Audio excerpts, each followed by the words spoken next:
So I texted you to call the bell because there was nobody there. I couldn't ask anyone anything. They just let me in the room and they never came back.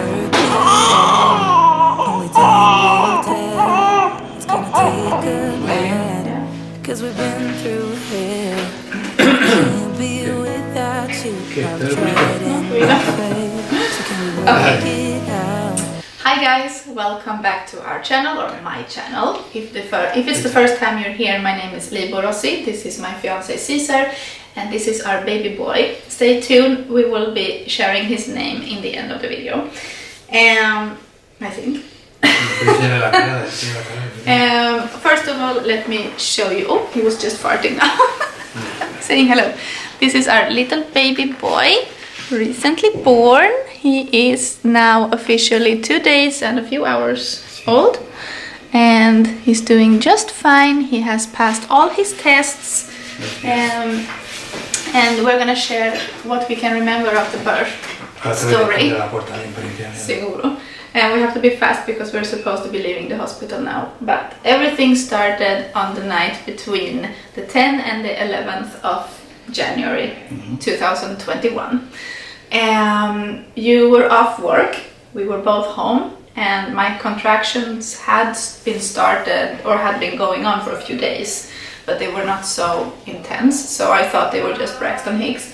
So what we did was, during the afternoon we were outside walking a little bit, and you were with me, we were listening to music, and then later that night around midnight or that early morning, like 1 o'clock in the morning, the contractions started to become more intense, and they were about on average 15 minutes apart, I believe. And we were just at home trying to manage through them, and you were with me helping me time them, and we were not sure that they were the real thing. And many times you asked, do you think he's gonna come tonight? And I said, I don't know. And because he has a sleeping issue, he's taking sleeping pills, and this is very important to the story. I'm gonna ask you questions also, so you get the chance to talk about. For how long have you had sleeping issues? 20 years. He's been taking sleeping pills every night for the past 20 years, so you can imagine him like thinking about that. It's very important to him. And if you saw the vlog, in one moment I asked him, how many sleeping pills did you end up taking? And he says nearly 3, and I was like, okay, now my anxiety is really starting to overcome me, because I had by then realized that we would have to go. So how was the first few hours at home? What do you remember? I was nervous. You were nervous because you don't like to see me in pain, or because you knew what was coming? I don't like deliveries. No, I know. Nobody likes deliveries. It's just fun to watch sometimes.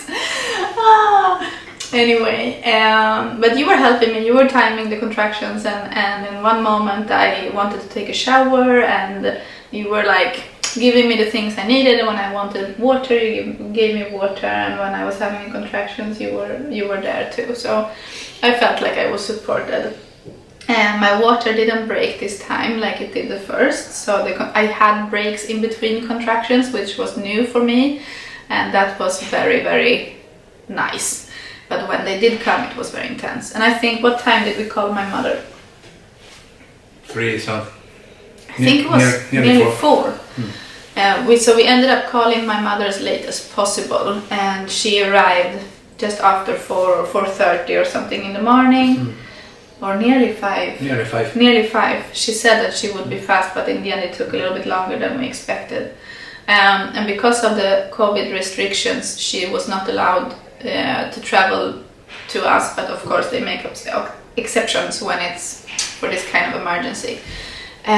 So in the end they were able to come. She and her husband came to stay with Natalie overnight, and we had our bags and we started to go, and we were recording in the car, and I was afraid that we would not have time enough to do everything, because last time it was so fast. And I was telling you in the car, like, I'm sure I will have to go in by myself first, and I hope that Caesar has time to come in. And nearly you didn't have time to come in. Wait, sorry. Scared him. And to keep himself awake, he was sitting in the waiting room doing exercise like on the floor, like doing what kind of exercise were you doing? Push-ups and Push-ups for like 2.5 hours. Anyway, so we entered. I was in a lot of pain, and I insisted that I wanted to walk everywhere. They asked me if I wanted a wheelchair, and I said I didn't want a wheelchair because I knew I wanted the things to progress. So in the end, I was walking everywhere. They put me in triage, I think it's called, the place where they put the monitor on you to measure the contractions and the heartbeat of the baby. And I had to do that alone with masks and everything because of COVID. So I was there for 1 hour monitoring my contractions, and they were getting less frequent and less painful when I was there, and I think it was because of the travel. Sometimes that happens. And in the end, after 1 hour, they said no. Well, first, after just a few minutes, she said, I need to give you some juice because we need to wake up the baby, she said. That scared me a little bit. It meant that his heartbeat was going down, or it was very low, and they wanted to give him some sugar to see if they could increase that. And that you were not there for that part, and it was a little bit scary because I knew that I hadn't had dinner, and I knew that maybe he was like tired because I hadn't consumed a lot of calories. I don't know, but looks like when he got the juice, he woke up a bit. But the thing was, when I was sitting down, his heartbeat would slow down and the contractions would reduce. So in the end, I decided I have to be on my feet to get things progressing and to keep him not being stressed. So that was really hard work. So after 1 hour, they decided to check me to see how open I was, and they said that I was only at a 2. I was only 2 centimeters open, but very favorable, she said. It was not so painful when she checked me. I remember that being horrible with Natalie.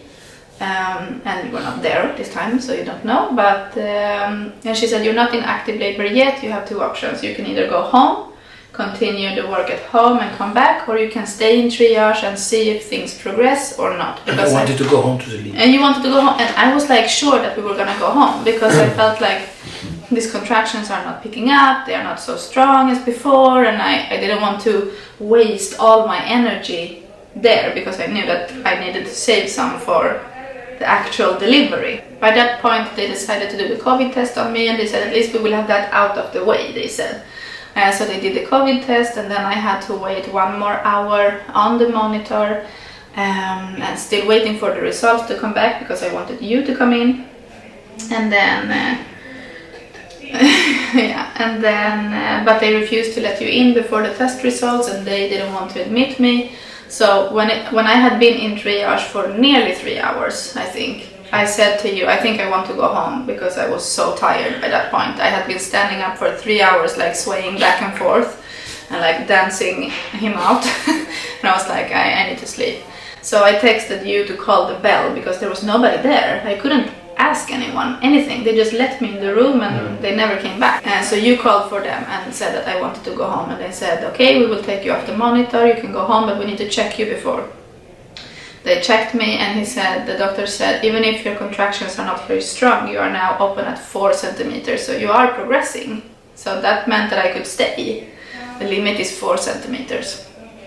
And so instead of going out to you to go home, they gave me a robe and said, okay. And I was still outside. And he was still doing exercise, trying to be awake because of the sleeping pills. And by this point, it was starting to be very painful because the doctor, when he checked me, he decided to sweep my membranes as well, and that's not very comfortable. So I went to the bathroom after, but it was not so painful as I thought. I went to the bathroom, I realized that I had lost a mucus plug in that moment, and the next contraction after that, I was like, ooh, I had to hold on to the wall, and I was to this point to start to scream. And she said, okay, let's put you back in the room of monitor, like in triage, and then hopefully as soon as your COVID test comes back, you can get a room and we can let your husband come in. And I'm like, okay, but nobody's telling me how long this test is gonna take. And I know that the baby is coming soon. And at this point, what time was? Nearly 6. No, this was when I texted you, he's coming soon. 8:58. So 8:58, so 2 minutes before 9, I text him. Instead of saying, I'm coming to you now, I'm saying, he is coming soon. Because I had the feeling that I was going to deliver any moment. And remember, I'm at the 4. And as soon as I sent that text, the next contraction was so painful that I just screamed. It was like the highest level of the chart. I could see it because I had a chart next to me. So I was like, okay, this is gonna go fast. And I had been telling everybody this was gonna go fast.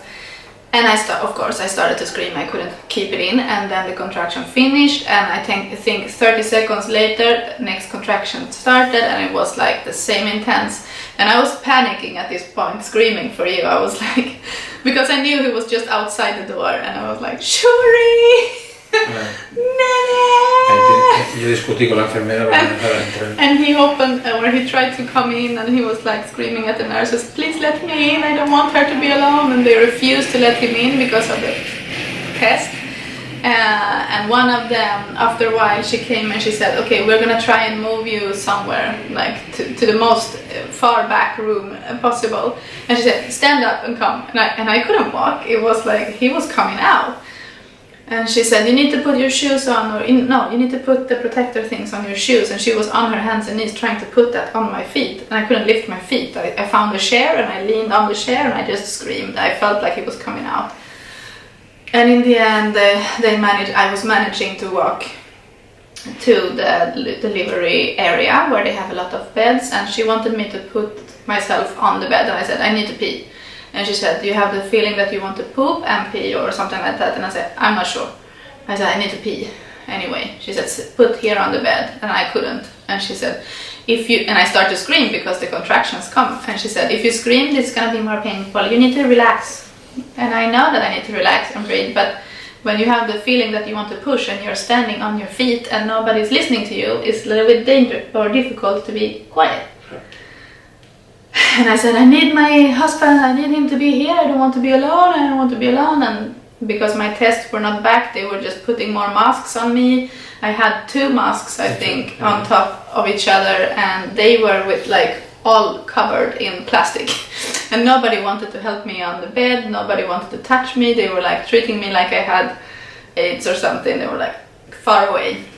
And I said, and she said, I need to check you. And it had been only a couple of minutes. She checked me and she said, you are at a 7. So from walking from one bed to the other bed, I opened from 4 to 7. A matter of seconds. Like, of course, it's painful. And she said, is this your first child? And I said, no. And she said, oh, okay, I thought this was your first. No, this is almost my 3rd, I said. And then, because she didn't know our history, and she said, okay. And then they disappeared, and I think that they went to you. Mm. But when they left, I felt the contractions so strongly. I felt like the head is coming out. I was screaming, the baby is coming out. I need my pareja. Help me, help me, help me. And then I don't remember much more from that. I just know that in one moment you were there, full of clothes, like plastic everywhere. You had 2 masks, you had the hair net, and you had a dress on, and you had like a green dress on. And I was just in bed screaming by that point, and they drive the bed to the delivery room. Sure. It was a chair, okay. Well, no, I mean, no, it was like a bed, I think. And we went into the room where we later delivered him. And they wanted me to move from one bed to the other bed, and of course I could not. And I had to take 2 contractions before I was able to move to the other bed. And then you can share your side of things a little bit, what happened after. Nada, yo quería grabar, I wanted to record, she wanted me to record. Claro. And the nurses say, no, you cannot record. I digo, why not? I just want to record my son. Digo, it's my son. Yeah. And they say, no, you cannot record us. And I say, I will not record you, I will record only. We didn't care about recording all, we just wanted to capture the moment. And I say, I have my right to record my child. So that's why we don't have footage from our camera, it's from your phone actually, because the camera was still in the triage room, I think. And I just remembered having you there, and you were like telling me what they were telling me. And you were very supportive, and you were holding my hand, and I felt like, but everything was so fast, and you were doing your inappropriate jokes in between everything. But it was okay, it was nice. I was like half listening, Well, okay, that part we haven't come to yet. But so they had me start pushing, and I was on my back, which I didn't want. Nobody has read my birth story or my birth plan. Nobody has touched the book with all the information. They don't care. So I started pushing, and I think I pushed for things. Yo soy el junior, el helper. The helper. I think I pushed for 5 or 6 contractions in total. And because it was so fast, the dilation and the pushing to get him out. He was born at almost 9:30. So 9:32. I was in triage at 8:58, and at 9:30 he was out, completely out. So I had time to dilate. We had time to be in 3 different beds. I pushed and he was out. And then I think it took them longer to sew me up again than to the actual delivery. But it was a very powerful experience. I felt very strong. I felt very proud of myself. I feel happy with everything. I don't feel trauma. I don't feel anger. I don't feel anything. Like, I understand. Still, like, I'm not feeling traumatized. I don't feel bad. I feel like we had a positive experience. But I was laughing at the first doctor when he said, "You're 4 centimeters open, now we can put the epidural and everything will be okay." And I'm laughing inside thinking, you don't know how fast this is gonna go. And when did we get the COVID results? I think the COVID results came like 40 minutes after he was born. I don't know. Something like that. It's so stupid, that thing. So silly. And of course it was negative. I had been quarantined for the past 6 months, so it cannot be positive. Anyway, and you nearly missed the birth, because I started pushing, I think, in the first room, or the second to last room, I mean. So I'm just grateful that you were actually there when he did come out. And then, because I didn't have the epidural, I could feel everything very intensely. And when his head was coming out, and the water, when did the water break? That's interesting. Un poquito antes de que saliera. It was like the water broke like when I was pushing. Sí. So I don't know if this was in my brain or if I actually saw like a... Did that happen? Sí. It was like, I could see like a... And I don't know if the doctor had it like... or if it go to the side. Ahí con tu mano, yo no me acuerdo. Because I think that I felt like, okay, the water is breaking, and I opened my eyes for a second and I feel like, pew! A little bit come out. And then I closed my eyes again, and then I could like envision his head coming out. He was in a good position, thanks to God. That's why we were able to get him out so fast. We need to wake you because you need to eat, darling. But yeah, he came out. He weighed 3 kilos, 242 grams, and he was 50 centimeters tall. So he was 2 centimeters taller than his sister and 600 grams more heavy than she. So he's a big boy for us, but a normal-sized baby. Okay. And we are just over the moon in love. And it's been lovely staying here, even if they're coming in every moment you want to be alone, to check on you. But I did have a 2nd-degree tear. They did have to sew me or stitch me up, and she said that she did 3 stitches internally and 3 on the outside.